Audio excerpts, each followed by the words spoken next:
Good afternoon.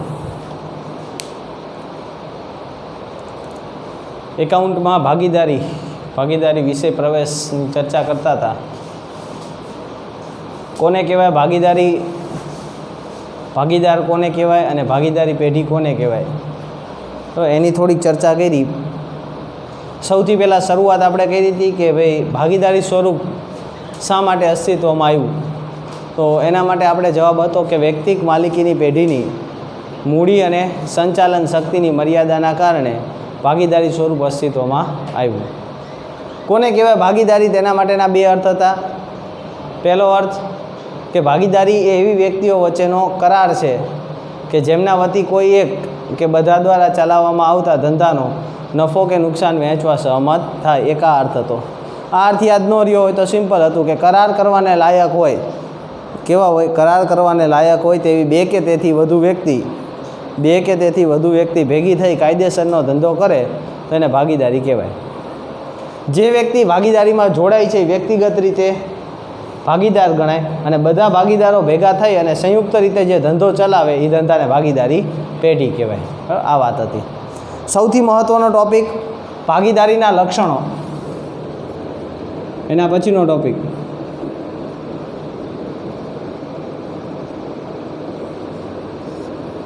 ભાગીદારીના લક્ષણો, partnership, એના લક્ષણો કયા કયા હોય.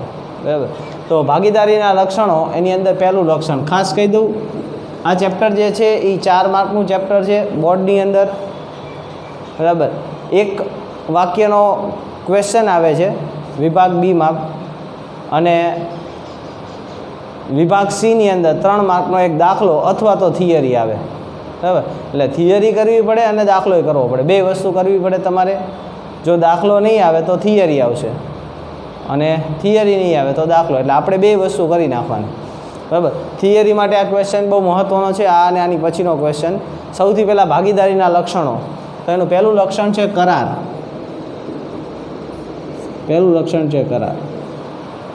કરાર એટલે કોઈપણ જાતનું અન્ડરસ્ટેન્ડિંગ, એગ્રીમેન્ટ જેને કહેવાય, એમાં લેખિતે આવી જાય ને મૌખિતે આવી જાય. દાખલા તરીકે આપણે નક્કી કર્યું કે આજે સાંજે ફરવા જવું છે, ક્યાં લખાણ નથી કર્યું સ્ટેમ્પ પેપર ઉપર, પણ નક્કી કરી નાખ્યું કે આજ સાંજે ફરવા જવું છે બધા, મેં આ પાડી તમે આ પાડી, તો આપણી વચ્ચે એક કરાર થઈ ગયો. એમાં જરૂરી નથી કે લેખિત જ હોવો જોઈએ. બરાબર. આપણે ભેગા થઈને ધંધો કરી છીએ, એમાં લખાણ ન કરી તો પણ એ એગ્રીમેન્ટ જ ગણાય. એટલે ભાગીદારી છે ને એ કરારથી અસ્તિત્વમાં આવે. શેનાથી અસ્તિત્વમાં આવે? કરાર વગર કોઈથી ભાગીદારી ન થાય. કંઈ નક્કી જ નથી કર્યું આપણે શું કરવું છે નથી કરવું, કંઈ એમને ધંધો થોડોક ચાલુ થાય. એની માટે શું કરવું પડે? કંઈક નક્કી કરવું પડે. તો કરારની અંદર શું આવે કે ભાગીદારી એ કરારથી અસ્તિત્વમાં આવે છે. શેનાથી? ભાગીદારી એ કરારથી અસ્તિત્વમાં આવે છે. એની વ્યાખ્યામાં જ આપણે કીધું હતું ભાગીદારી એ એવી વ્યક્તિઓ વચ્ચેનો કરાર છે. પાર્ટનરશિપ એટલે જ કરાર. એક વસ્તુ સમજો, બીજું એની અંદર કોઈ મોટી વસ્તુ નથી. તો ભાગીદારી શેનાથી અસ્તિત્વમાં આવે? કરારથી અસ્તિત્વમાં આવે છે. બરાબર. કરાર બે પ્રકારના હોય, લેખિત અને મૌખિક. પણ લેખિત રાખવો એ ઈચ્છનીય છે, આવું એ કહે છે. લેખિત રાખવો એ શું છે? ઈચ્છનીય. ઈચ્છનીય એટલે વધુ સારો. જો લેખિતમાં રાખ્યું હોય બરાબર તો વધારે સારું, કોઈથી કંઈ માથાકૂટ થાય નહીં. પણ બેમાંથી તમે કોઈ પણ રાખી શકો, મૌખિક પણ રાખી શકો અને લેખિત પણ રાખી શકો. તો આપણે શું થાય? ભાગીદારી એ કરારથી અસ્તિત્વમાં આવે છે. કરાર બીજો પોઈન્ટ પાડીને આમાં લખું લખાય કરાર લેખિત કે મૌખિક હોઈ શકે, પરંતુ લેખિત કરાર વધુ ઈચ્છનીય છે. તો આટલું મને પાકું કરીને આપો. પહેલાં ભાગીદારી એ કરારથી અસ્તિત્વમાં આવે. કરાર લેખિત અથવા મૌખિક હોઈ શકે, પણ લેખિત રાખવો એ વધુ ઈચ્છનીય છે. પહેલું લક્ષણ કરાર. ભાગીદારી એ શેનાથી અસ્તિત્વમાં આવે? કરારથી. કરાર કેવો હોય?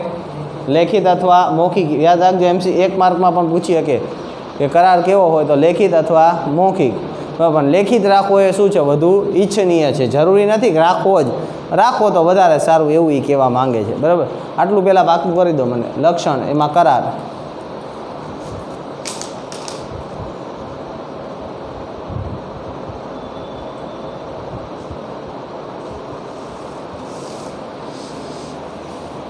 થઈ ગયું બાપુ?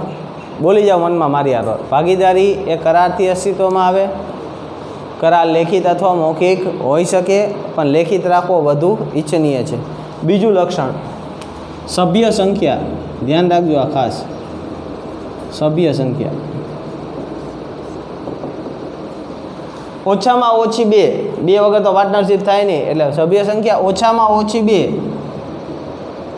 ઓછામાં ઓછી બે અને વધુમાં વધુ, હવે ધ્યાન રાખજો, વધુમાં વધુ કંપની ધારા 2013 એની કલમ 464, આ નો યાદ હોય તો યાદ નથી રાખવાની, 464 મુજબ 100થી વધે નહીં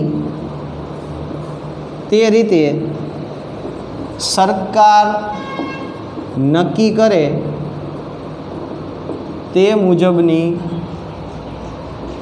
રહેશે. અને કંપની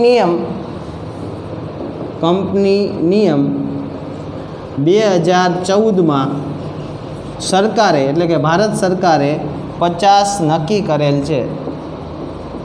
આ બધી શું વાર્તા કરી મેં? અહીંયા સુધી તો ખ્યાલ આવી ગયો કે ઓછામાં ઓછી બે, વધુમાં વધુ તો કંપની ધારા મુજબ, તમે ભલે 2013નો યાદ રાખો, કંપની ધારા મુજબ, કંપની ધારા એવું કીધું કે વધુમાં વધુ 100 રાખી શકો. કેટલી રાખી શકો? 100. પણ સરકાર જે નક્કી કરશે એ મુજબની. તો ભારત સરકારે કેટલી નક્કી કરેલી છે? 50. ભારત સરકારે કેટલી નક્કી કરી? 50 નક્કી કરી. કે હવે આપણે ઇન્ડિયાની અંદર પાર્ટનરશિપ કરવી હોય તો વધુમાં વધુ 50 લોકો કરી શકે ઇન્ડિયાની અંદર. અત્યારે વધુમાં વધુ કેટલા કરી શકે? 50. કાયદાએ કેટલી છૂટ આપી છે? 100 સુધીની. પણ સરકારે આપણને ક્યાં સુધીની છૂટ આપી છે? 50. તો આપણે માન્ય કેવું રાખવું પડે? 50. હવે માની લો તમને પૂછાય એક્ઝામમાં કે ભાગીદારોની સભ્ય સંખ્યા જણાવો, તો તમારે 2 લખવાની. તમારે શું કરવાનું? આખું આમ જે પોઈન્ટ લખો ને એ આખો લખી નાખવાનું. સમજાય છે હું બોલ્યો? 2 લખવાની. તમારે શું લખવાનું? કંપની ધારા મુજબ 100, પણ સરકાર જે નક્કી કરે તે મુજબની. અને સરકારે કેટલી નક્કી કરી છે? 50. આપણે એવું નહીં લખવાનું 50 છે, આપણે 2 લખી નાખવાનું. કંપની ધારાએ કેટલી નક્કી કરી છે? 100. હવે એક જ પોઈન્ટ યાદ રાખવો છે ને મગજમાં, કે કંપની ધારાએ 100 રાખી છે, પણ સરકારે કેટલી કરી? 50 કરી. ઓછામાં ઓછી તો કેટલી છે? 2. તો સભ્ય સંખ્યા ઓછામાં ઓછી 2, કંપની ધારા મુજબ 100થી વધે નહીં, અને સરકાર જે નક્કી કરે તે મુજબની. ઓલા કેન્દ્ર સરકાર નથી ગાઈડલાઇન્સ બહાર પાડતા અત્યારે? કેન્દ્ર સરકાર કહી દે કે આવું ચાલુ કરી નાખજો, પણ રાજ્ય સરકાર કે એ પ્રમાણે. બરાબર, એના જેવું છે. કાયદાએ શું કીધું? વધુમાં વધુ 100 રાખી શકો, પણ સરકાર જે નક્કી કરશે એ મુજબ. સરકાર પછી 100થી વધી ન શકે, સરકાર 100થી વધી શકે નહીં. પણ સરકારે કેટલી નક્કી કરી? આપણી 50 નક્કી કરી. બરાબર, એટલે આપણે યાદ એટલું રાખવાનું કે સભ્ય સંખ્યા ઓછામાં ઓછી 2, કંપની ધારા 2013, સારું લગાડવું હોય તો મેં કીધું તો યાદ રાખવાનું, કંપની ધારા 2013 કલમ 464 પ્રમાણે 100થી વધે નહીં. મારી હારવાર એક વખત બોલો તો ખ્યાલ આવશે. 100થી વધે નહીં તે મુજબ સરકાર જે નક્કી કરશે તે મુજબ રહેશે. સરકારે કંપની નિયમ 2014માં 50 નક્કી કરેલ છે. કેટલા લક્ષણ થઈ ગયા આપણા? 2. પહેલું કરાર. ભાગીદારી એ કરારથી અસ્તિત્વમાં આવે. કરાર કેવો હોય? લેખિત અથવા મૌખિક, પણ લેખિત રાખવો ઈચ્છનીય છે. સભ્ય સંખ્યા ઓછામાં ઓછી 2, કંપની ધારા પ્રમાણે 100, પણ સરકાર જે નક્કી કરે તે મુજબ, અને સરકારે 50 નક્કી કરેલ છે. બોલી જાઓ મનમાં એક વખત, હાલો.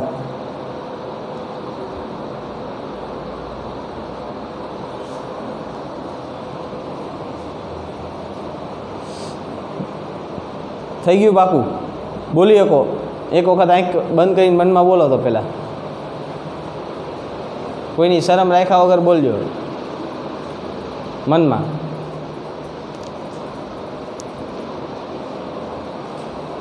થઈ જશે 2 વસ્તુ, એક કરાર, બીજું સભ્ય સંખ્યા. ત્રીજું જવાબદારી અથવા અમર્યાદિત જવાબદારી. ભાગીદારીનું બહુ મહત્ત્વનું લક્ષણ ધ્યાન રાખજો. અમર્યાદિત જવાબદારી. ભાગીદારોની જવાબદારી અમર્યાદિત હોય. એટલે શું અમર્યાદિત? એટલે એક સિમ્પલ વસ્તુ કહું. દાખલા તરીકે મેં અત્યારે 1 લાખ રૂપિયા રોક્યા, બરાબર, ફટાકડામાં હતા. દિવાળી આવે ને ફટાકડા લેવા, મારો એક ભાઈબંધ હતો, એને 1 લાખ રૂપિયા રોક્યા. કેટલા થઈ ગયા મારા બે પાસે? 2 લાખ રૂપિયા થયા. 2 લાખ રૂપિયાના ફટાકડા લાવ્યા અમે, દુકાન લીધી ને ફટાકડા લાવ્યા, આ ને તેને કેટલું કર્યું, બરાબર. હવે માલ લાવ્યા ને 2 લાખનો, દુકાનમાં દેખાણો જ નહીં કે આટલા માલથી શું કરવાનું, કાંઈ ન થાય. ઓલા પાસે બાકીમાં આ રોકડા દઈને લીધું. આ પૈસા કેવી રીતે લીધું? રોકડાથી. 2 લાખનો માલ લાવ્યા, દુકાનમાં દેખાણો નહીં, આપણને એમ થયું ભાઈ હજી વધારે જોઈએ. ઓલા પાસેથી 3 લાખ રૂપિયાનો બીજો માલ લઈ આવ્યા. આ ઉધાર લીધો માલ. સમજો બોલું પરિસ્થિતિ પહેલાં. 2 લાખનો કેવો માલ લીધો મેં? રોકડેથી. એ પૈસા મેં આપી દીધા. પછી ઓલાને પાછો બીજો ઓર્ડર આપ્યો, હજી 3 લાખના મોકલી દે ને, પૈસા વેચાય એટલે આપી દેશું. કઈ વાંધો, 3 લાખનો માલ. અમારી પાસે માલ કેટલાનો થયો? 5 લાખનો માલ થઈ ગયો, બરાબર. હવે મેં બધાને બાકીમાં ભાઈબંધ દોસ્તારમાં બધાને આપી દીધો, અમે વેચી દીધો, બરાબર. માલ બધો વયો ગયો. પણ અમારી પાસે રોકડા હાથમાં આવ્યા ખાલી 1 લાખ રૂપિયા. કેટલા આવ્યા? અને એ અમે વાપરી નાખ્યા બધા ભાઈબંધ દોસ્તાર ભેગા થઈ. હવે આપણે દેવાના કેટલા રહ્યા ઓલાને? 3 લાખ તો આને દેવાના ને. આમાંથી તો આપણને કંઈ મળ્યું નહીં. ઘણા ખબર ભાગીદારીમાં ખોટ કરતા હોય, દેણું કરી નાખે. આ દેણું કરી નાખ્યું.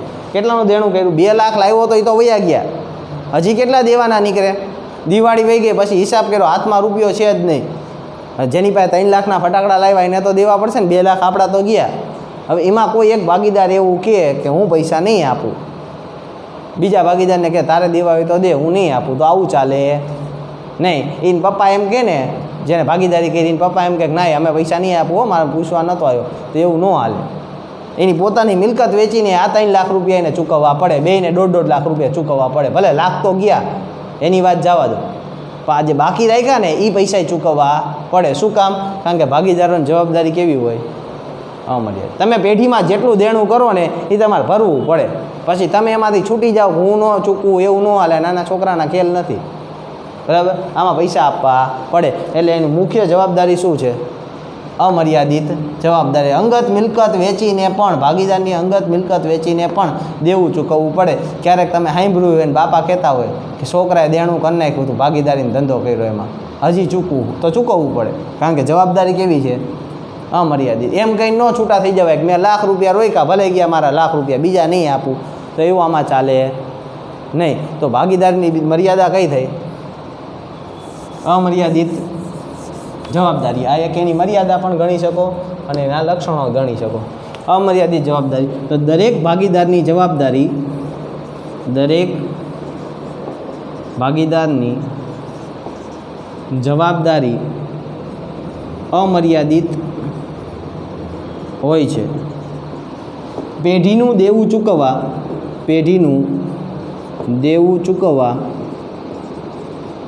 માટે ભાગીદારની અંગત મિલકતનો ઉપયોગ થઈ શકે. જો દેવું વધી જાય તો ભાગીદારની અંગત મિલકતનો ઉપયોગ કરીને પણ દેવું ચૂકવવું પડે, બરાબર. પોતાની અંગત મિલકત છે એ વેચીને પણ એને દેવું ચૂકવવું પડે, કારણ કે ભાગીદારોની જવાબદારી કેવી છે? અમર્યાદિત. તો કેટલી વસ્તુ થઈ? પહેલું કરાર, બીજું સભ્ય સંખ્યા, ત્રીજું અમર્યાદિત જવાબદારી.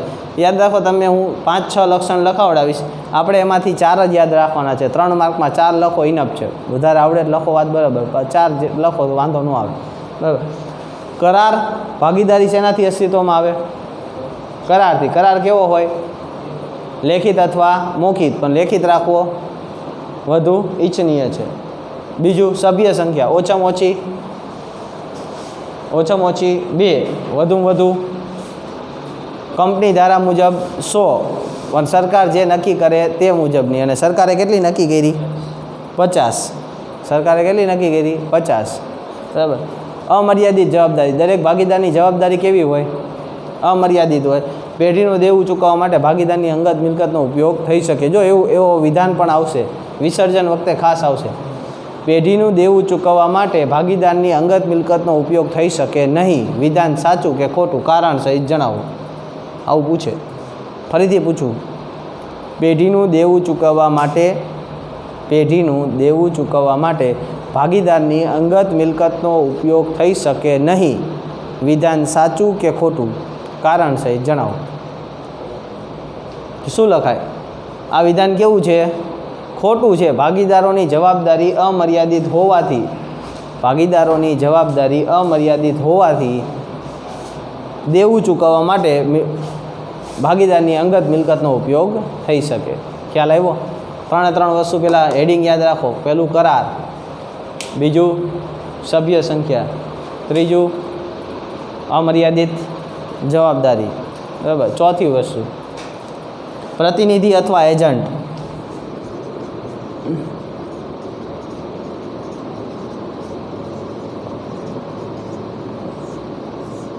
એટલે શું પ્રતિનિધિ અથવા એજન્ટ? એવું કહેવા માંગે છે કે એક ભાગીદાર બીજા ભાગીદારનો પ્રતિનિધિ કે એજન્ટ હોય છે. ખાસ કરીને ભાગીદારીની અંદર દરેક ભાગીદારો, તમે બીએની અંદર સપાટી ભણતા હશો, ઉચ્ચ સપાટી, મધ્ય સપાટી, તળ સપાટી, બરાબર. સંચાલક મંડળ કે બોર્ડ ઓફ ડાયરેક્ટર આવે, બરાબર, અધિકારીઓ આવે, અને પછી નીચે જોબર, ફોરમેન ને બધા આવે. તો ભાગીદારી પેઢીમાં એવું કાંઈ ન હોય. ભાગીદારી પેઢીમાં દરેક ભાગીદારો જે છે એ સમાન લેવલે હોય. કેવા લેવલે હોય? સમાન. તમે એમ કહો કે એક ભાગીદાર સાહેબ અને બીજો ભાગીદાર એની નીચે કામ કરે તો એ ભાગીદારી ન કહેવાય. ત્રણ ભાગીદાર છે તો ત્રણેય ભાગીદારનું લેવલ કેવું હોય? સમાન જ હોય. ત્રણેય ભાગીદારો જે છે એ કેવા લેવલ ઉપર કામ કરતા હોય? સમાન. એક ભાગીદાર બીજા ભાગીદારનો કોઈથી બોસ બની શકે નહીં, તો એ ભાગીદારી જ ન થાય. ભાગીદારીમાં ત્રણ સરખા લેવલ ઉપર હોય. 5 હોય તો 5 કેવા લેવલ ઉપર હોય? સરખા હોય. કોઈનો બોસ ન હોય, કોઈનો નોકર ન હોય, બરાબર. બધા એક લેવલ ઉપર જ કામ કરતા હોય. અને બીજી વસ્તુ, એક ભાગીદારે જે નિર્ણય લીધો, બરાબર, એ બીજા ભાગીદારને શું રાખવો પડે? ફરજિયાત માન્ય રાખવો પડે. કારણ કે એક ભાગીદાર બીજા ભાગીદારનો શું છે? પ્રતિનિધિ છે. દાખલા તરીકે એક ઉદાહરણ આપું. 3 ભાગીદાર છે, A, B, C, બરાબર. હવે એ દુકાન ઉપર બેઠો છે, બી અને સી બહાર ગામ ગયા છે, નથી અહીંયા. સમજો હું બોલવી થોડું. આ બધી વસ્તુ છે ને તમને ક્યાં કામમાં લાગશે ખબર છે? જ્યારે તમે કોઈ CS કે એની અંદર, અથવા તો કોઈ MBAની અંદર, બરાબર, પ્રોફેશનલ કોર્સિસમાં જશો, અહીંયા કેસ સ્ટડી આવે. અહીંયા શું આવે તમારી માટે? Case study. કેસ સ્ટડી એટલે શું થાય? તમને એક આખો કેસ આપ્યો, કિસ્સો આપ્યો હોય, એક કિસ્સો આપે, વાર્તા જેવું આપ્યું આખું. તમારે શું કરવાનું? એ વાર્તા ઉપર તમારા સાચા કાયદા અનુસાર તમારે એને સલાહ દેવાની હોય, બરાબર. તો તમને ત્યારે ખબર પડે આ વસ્તુની. હવે જો સમજો, 3 ભાગીદાર છે, A, B અને C, બરાબર. એમાંથી એ ભાગીદાર દુકાન ઉપર બેઠો છે, બી અને સી નથી બેઠા. હવે એ કોઈ વ્યક્તિને માલ વેચી દીધો, બરાબર, બગડેલો માલ વેચો કે કાંઈ પણ વેચો, એ નામના વ્યક્તિએ માલ વેચો, બરાબર. થોડોક સમય થયો એટલે બી અને સી બે આવ્યા અને એ લોકો એવું કીધું કે એ માલ જે વેચો એ માન્ય ન ગણાય, અમે નથી માન્ય રાખતા. એ વેચો તો અમે માન્ય રાખતા નથી, પણ એવું ચાલે નહીં. એ દાખલા તરીકે ક્યાંક સહી કરી દીધી, એ ભાગીદારી પેઢીના બદલામાં, આ બેની બદલામાં સહી કરી દીધી, ચાલો ભાઈ હું સહી કરીને જવા દઉં છું, ઓકે માલ લઈ જાઓ, બરાબર. પછી બી અને સી આવીને એમ કે આમાં અમારી ક્યાં સહી છે, અમે આની માટે જવાબદાર નહીં. દાખલા તરીકે કોઈને કંઈક થઈ ગયું, ખાધા પછી, માલ ખાધા પછી કંઈક થઈ ગયું, બરાબર, હવે કેસ કર્યો, તો આ બે બી અને સી એવું કહીને છૂટા થઈ જાય કે ભાઈ અમે તો હતા જ નહીં દુકાન ઉપર, માલ તો એ વેચો છે, જો સહી એની છે, બરાબર, અમે બે છૂટા, તો એવી રીતે છૂટા થઈ શકે નહીં. એક ભાગીદારે જે નિર્ણય લીધો હોય એ દરેક ભાગીદારને શું રાખવો પડે? માન્ય રાખવો પડે. એક ભાગીદાર બીજા ભાગીદારનો શું હોય? પ્રતિનિધિ હોય, અથવા તો એજન્ટ તરીકે કામ કરે. ત્રણની સાઇનની જરૂર પડતી નથી. કોઈ કાગળિયું હોય, કોઈ બેંકનું કાગળિયું હોય, તેમાં એક ભાગીદારે સહી કરી તો એ બે ભાગીદારે શું રાખવી પડે? માન્ય રાખવી પડે, બરાબર. એટલે એક ભાગીદાર બીજા ભાગીદારના કેવી રીતે કામ કરે છે? એજન્ટ અથવા પ્રતિનિધિ તરીકે કામ કરે છે. દરેક કેવા લેવલ ઉપર હોય?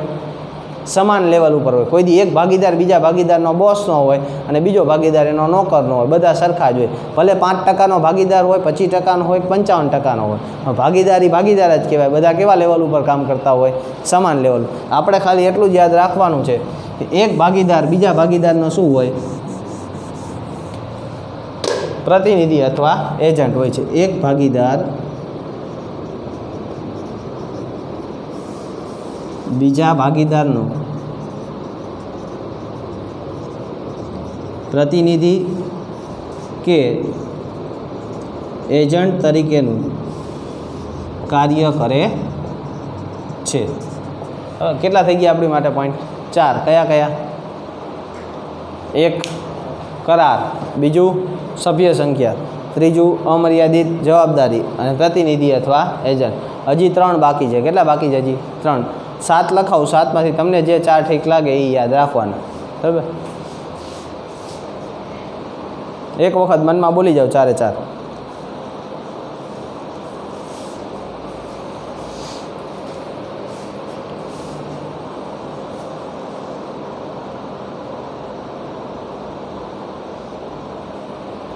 પેલું કરાર શેનાથી અસ્તિત્વમાં આવે? કરારથી અસ્તિત્વમાં આવે. શેનાથી અસ્તિત્વમાં આવે? કરાર. કરાર કેવો હોય?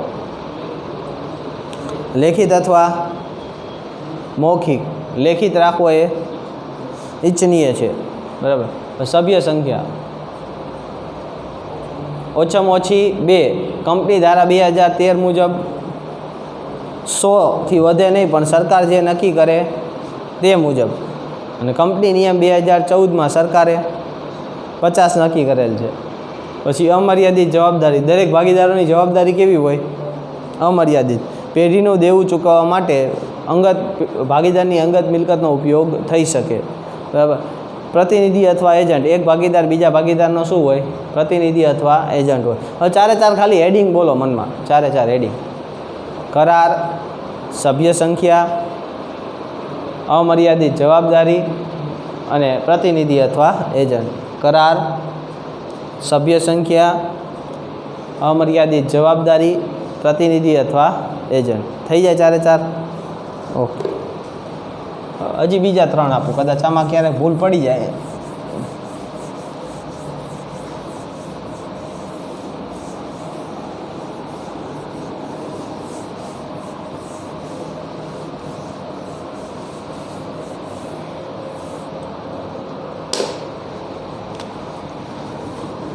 પાંચમું, નફાનો હેતુ.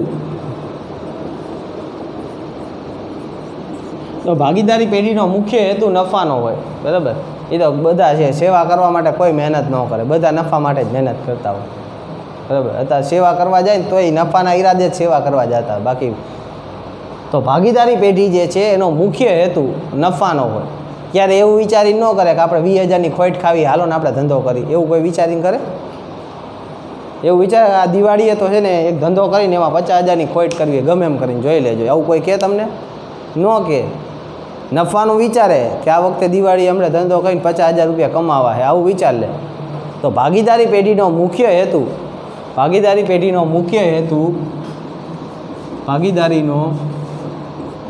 મુખ્ય હેતુ નફાનો હોય છે. શેનો? ભાગીદારીનો મુખ્ય હેતુ કયો હોય? નફાનો હોય છે. છઠ્ઠી વસ્તુ, કાયદેસરનો ધંધો.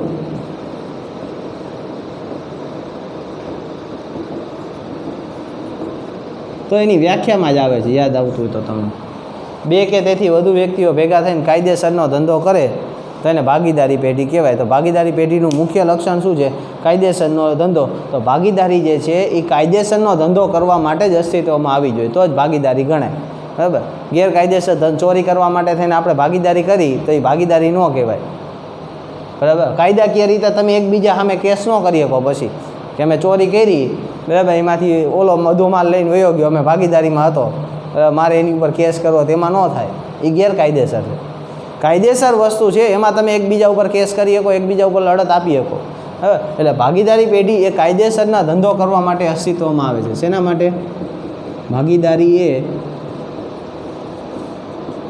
કાયદેસરનો ધંધો કરવા અસ્તિત્વમાં આવે છે. કેટલા થઈ ગયા? 6. કયા કયા? પહેલું, કરાર. કેવો હોય? લેખિત અથવા મૌખિક લેખિત રાખવો ઇચ્છનીય. સભ્ય સંખ્યા ઓછામાં ઓછી 2, કંપની ધારામાં 100, સરકાર 50, બરાબર. અમર્યાદિત જવાબદારી, અંગત મિલકતનો ઉપયોગ થઈ શકે. એક ભાગીદાર બીજા ભાગીદારનો શું હોય? પ્રતિનિધિ અથવા એજન્ટ. નફાનો હેતુ, મુખ્ય હેતુ કયો? નફાનો. અને કાયદેસરનો ધંધો. 6 થઈ ગયા. હજી એક 7મું લઈ લે. માલિકી અને સંચાલનમાં એક સૂત્રતા. માલિકી અને સંચાલનમાં એક સૂત્રતા. જો તમે BA ભણતા હોય, SP ભણતા હોય તો તમને ખબર હોય, કંપનીની અંદર શેર હોલ્ડર જે છે, શેર હોલ્ડર એ માલિકો છે. શેર હોલ્ડર શું છે? પોતે માલિકો છે. પણ એનું સંચાલન જે છે એ બોર્ડ ઓફ ડાયરેક્ટર કરતા હોય. ભલે એની પાસે ઝાઝા શેર છે, પણ એમાં માલિકી અને સંચાલનમાં એક સૂત્રતા જળવાય નહીં. દાખલા તરીકે હું રિલાયન્સ કંપનીના શેર લઈ લઉં એટલે શું મારે રિલાયન્સ કંપનીના ડિસિઝન હું લઈ શકું? ન લઈ શકું. રિલાયન્સ કંપનીના ડિસિઝન હું લઈ શકતો નથી. ભલે હું માલિક ગણાવું રિલાયન્સ કંપનીનો, શેર લઈ લો એટલે રિલાયન્સ કંપનીનો અમુક ટકાનો, અમુક પોઈન્ટનો હું માલિક ગણાવું. Shareholder, equity shareholder જે છે એ કંપનીના સાચા માલિકો છે. SPમાં ભણતા હોય, 11માંથી ભણતા આવો છો બરાબર. તો એ માલિક ગણાય પણ એ સંચાલનમાં ભાગ લઈ શકતો નથી. પણ હું ભાગીદાર થઈ જાઉં, ભાગીદારીમાં હું ભાગીદાર થઈ જાઉં તો હું સંચાલનમાં ભાગ લઈ શકું. બરાબર. ભાગીદાર પોતે જ કોણ હોય છે? સંચાલક હોય. એટલે માલિકી અને સંચાલન આ બેમાં શું જોવા મળે? એમાં એક સૂત્રતા જોવા મળે. માલિક એ પોતે હોય અને સંચાલન એ પોતે જ કરતા હોય. બરાબર. એટલા માટે ભાગીદારી પેઢીમાં માલિકી અને સંચાલન એટલે કે ભાગીદારો પોતે જ સંચાલન કરતા હોવાથી માલિકી અને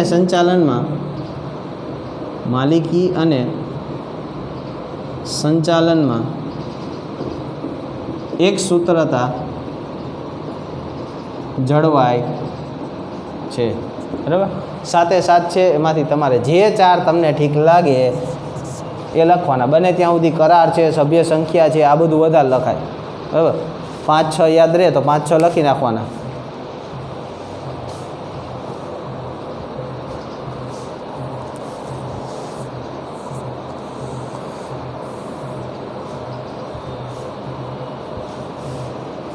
થઈ ગયું આટલું?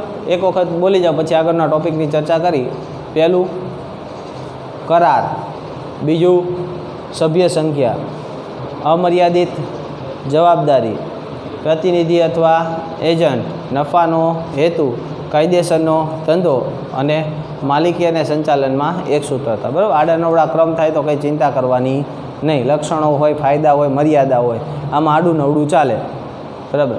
પણ પ્રક્રિયા પદ્ધતિ હોય, પ્રક્રિયા હોય આખી, એમાં ન ચાલે, આમાં ચાલે. બરાબર. તો એના પછીના ટોપિકની વાત કરી. આ લખી નાખજો પાકા ચોપડામાં, આ જ રીતે તમને જે ફોટા મોકલા છે એ જ રીતે.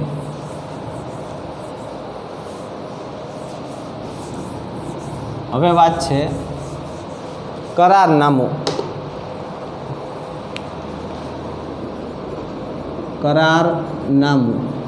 જેને એગ્રીમેન્ટ આપણે બોલી છીએ. બરાબર. અથવા તો એને પાર્ટનરશિપ ડીડ પણ બોલાય. ઇંગ્લિશમાં શું બોલાય? Partnership did. બરાબર. પાર્ટનર વચ્ચે જે પણ લેખિતમાં નક્કી કરો ને એને પાર્ટનરશિપ ડીડ કહેવાય. બરાબર. તો કરારનામું સાવ દેશી ભાષામાં ખતપત્ર કહેવાય. બીજું નામ યાદ રાખજો. શું બોલાય? ખતપત્ર. એને ઇંગ્લિશ થાય પાર્ટનરશિપ ડીડ. બરાબર. ગુજરાતીમાં એનો હાવ ગુજરાતી વર્ડ એનો કરો એટલે ખતપત્ર કહેવાય. અને આપણી ભાષામાં વાત કરવી હોય તો કરારનામું. આપણને ખબર છે ભાગીદારી શેનાથી અસ્તિત્વમાં આવે? કરારથી. કરાર કેવા હોય? લેખિત અથવા મૌખિક. લેખિત રાખવું એ ઈચ્છનીય છે. ભાગીદારો વચ્ચે જે લેખિતમાં કરાર થાય ને, ભાગીદારો વચ્ચે શેમાં કરાર થાય? લેખિતમાં. એને કરારનામું કહેવાય. મૌખિકમાં થયો તો એ કરારનામું બને નહીં, પણ લેખિતમાં થાય તો એને શું કહેવાય? કરારનામું કહેવાય. એટલે કરારનામામાં આપણે શું લખશું? તો પોઈન્ટ પાડીને પહેલું લખાય ભાગીદારી અથવા ભાગીદારો વચ્ચે લેખિતમાં જે કરાર થાય છે તેને કરારનામું કે ખતપત્ર કહે છે. 1 માર્કમાં પ્રશ્ન પૂછાય કે કરારનામું એટલે શું અથવા ખતપત્ર એટલે શું, ફેરવીને પૂછે ખતપત્ર એટલે શું, તો તમે લખી શકો કે ભાગીદારો વચ્ચે લેખિતમાં જે કરાર થાય છે, શેમાં થાય છે, લેખિતમાં, બરાબર, એને કરારનામું કહેવાય. લેખિતમાં જે પણ નક્કી થાય, બરાબર, એ શું કહેવાય, કરારનામું. કરારનામું એ વહીવટી બંધારણ છે, યાદ રાખજો. ભાગીદારી પેઢીનું વહીવટી બંધારણ. આપણા દેશને ચલાવવા માટે શેની જરૂર પડે, બંધારણની જરૂર પડે. સમાજ વિદ્યા ભણીને આવ્યા હોય તો ખબર હોય કે દેશ ચલાવવો હોય તેના માટે બંધારણ હોય, બરાબર. એ બંધારણ ઇતિહાસ જે ભણ્યા હોય તમે સમાજ વિદ્યા, તેની અંદર બધું આવતું હોય. એમ ભાગીદારીનું બંધારણ જે છે એ કરારનામું છે. યાદ રાખજો, 1 માર્કમાં પૂછે વહીવટી બંધારણ ભાગીદારીનું. કોઈને ખબર છે, યાદ આવતું તો કંપનીનું વહીવટી બંધારણ કોણ, યાદ આવતું હોય. એસપીસીસી ભણેલા હોય, બીએ ભણેલા હોય, ખ્યાલ હોય. એસપીમાં ખાસ આવે કંપની માટે.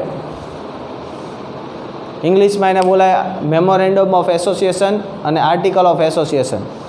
ગુજરાતીમાં એને કહેવાય આવેદનપત્ર અને નિયમનપત્ર, યાદ આવતું હોય તો, બરાબર. મેમોરેન્ડમ ઓફ એસોસિએશન જે છે એ બાહ્ય બંધારણ છે કંપનીનું, એમાં બહુ ચેન્જીસ થઈ શકે નહીં, બરાબર. અને આર્ટિકલ ઓફ એસોસિએશન જે છે, બરાબર, એ આંતરિક બંધારણ છે, એમાં સંચાલક મંડળ ફેરફાર કરી શકે. 2 હોય, આવેદનપત્ર અને નિયમનપત્ર, બરાબર. તો આ 2 વસ્તુ જેમ છે એમ કંપની માટે છે, એવું ને એવું કોના માટે છે, ભાગીદારી માટે. તો ભાગીદારી માટે શું છે, તો ભાગીદારી કરારનામું એ, યાદ રાખજો, ભાગીદારી કરારનામું એ ભાગીદારી પેઢીનું વહીવટી બંધારણ છે. ભાગીદારી કરારનામું એ શું છે, ભાગીદારી પેઢીનું વહીવટી બંધારણ છે. આ ખાસ ધ્યાન રાખજો, બહુ પૂછાય છે ક્વેશ્ચન. ભાગીદારી પેઢીનું વહીવટી બંધારણ કયું, તો કોણ, ભાગીદારી કરારનામું. કરારનામું એ શું છે, ભાગીદારી પેઢીનું વહીવટી બંધારણ છે. શું આવે કરારનામામાં, કરારનામામાં કઈ કઈ વિગત આવે. કરારનામું બનાવવું હોય, આપણે પાર્ટનરશિપ ડીડ બનાવવી હોય તો એની અંદર કઈ કઈ વિગત આવે. બહુ એમાં ડીપમાં જવાની જરૂર નથી આપણે અત્યારે, ખાલી કહી દઉં કે કરારનામું કરવું હોય તો શું શું જરૂર પડે. તો પહેલી વસ્તુ, કરારનામું કરવા માટે ભાગીદારી પેઢીનું નામ તમે શું રાખવાના છો, ભાગીદારી પેઢીનું સરનામું શું છે, બરાબર. એની માટે તમે કયું લાઇસન્સ લીધું છે એની વિગત આપવી પડે. કયા કયા ભાગીદાર છે, એટલે ભાગીદારના નામ અને સરનામા જોઈએ. કેટલા ભાગીદાર છે એનું નામ અને સરનામું. નફા નુકસાનનું પ્રમાણ, મૂડીનું પ્રમાણ, ઉપાડ પર વ્યાજ, મૂડી પર વ્યાજ તમે કેટલું લેશો, બરાબર. આ તમામ ડિટેલ જે છે એ કેની અંદર આવી જાય, ભાગીદારી કરારનામામાં. તમે જાઓ એટલે તમારે બધું અંદર લખવાનું હોય, એના પોઈન્ટ્સ આપ્યા જ હોય. તમે અત્યારે દાખલા તરીકે ભાગીદારી કરારનામું પ્રેક્ટિકલ કરવું હોય ને તો અત્યારે 500 રૂપિયાના સ્ટેમ્પ પેપર ઉપર થાય છે, સાદું ભાગીદારી કરારનામું. પાર્ટનરશિપ ડીડ બનાવવાનું કહો તમે વકીલને, એટલે 500 રૂપિયાના સ્ટેમ્પ પેપર ઉપર કરી દે તમને. એમાં કોલમ આપેલી જ હોય કે દાખલા તરીકે ભાગીદારી પેઢીનું નામ, તો તમારે એનું નામ લખવાનું. ફોર્મ ભરતા હોય ને એવી જ રીતે આવે. પેઢીનું સરનામું, તો તમારે અહીંયા શું લખવાનું, પેઢીનું સરનામું. કયો કયો ભાગીદાર છે, ભાગીદાર 1, 2, 3, 4, 5, 6 ભાગીદાર જેટલા હોય બધા ભાગીદારના નામ અને સરનામા આવે, બરાબર. પછી મૂડી કેટલી લાવશે એની વિગત હોય, ઉપાડ કેટલો કરવાનો એની વસ્તુ આપી હોય, પછી નફો નુકસાન કયા પ્રમાણમાં વેચશો એની ડિટેલ લખેલી હોય. તમામ ડિટેલ જે છે એ લખવાની અંદર આવે. આપણે એને શોર્ટમાં લખી દઈએ ખાલી. તો ભાગીદારી કરારનામામાં ઘણી બધી વિગત આવે છે, પણ એને આપણે શોર્ટમાં એક લખી દઈએ. ભાગીદારી કરારનામામાં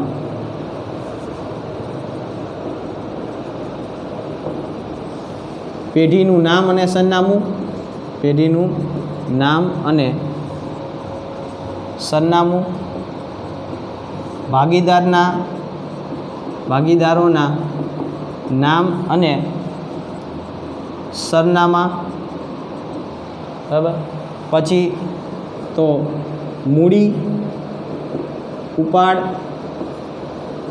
નફા નુકસાનનું પ્રમાણ, મૂડી પર વ્યાજ, ઉપાડ પર વ્યાજ વગેરે બાબતો દર્શાવવામાં આવે છે. આ ટોપિક યાદ રાખવાની જરૂર નથી, પૂછાતું પણ નથી, પણ કદાચ ક્યાંક આગુ પાછું પૂછાય જાય કરારનામામાં શું શું આવે તો તમને ખાલી ખબર હોવી જોઈએ. એટલે આને કંઈ પાકું કરવાની જરૂર નથી. આ 2 પોઈન્ટ પહેલાં પાકા જોઈએ મારે કરારનામામાં. પહેલું, કરારનામું કહેવાય કોને? ભાગીદારો વચ્ચે લેખિતમાં જે કરાર થાય તેને શું કહેવાય? કરારનામું, અથવા તો એને ખતપત્ર કહેવાય. એનું બીજું નામ ભાગીદારી કરારનામું. એ ભાગીદારી પેઢીનું શું છે? વહીવટી બંધારણ છે.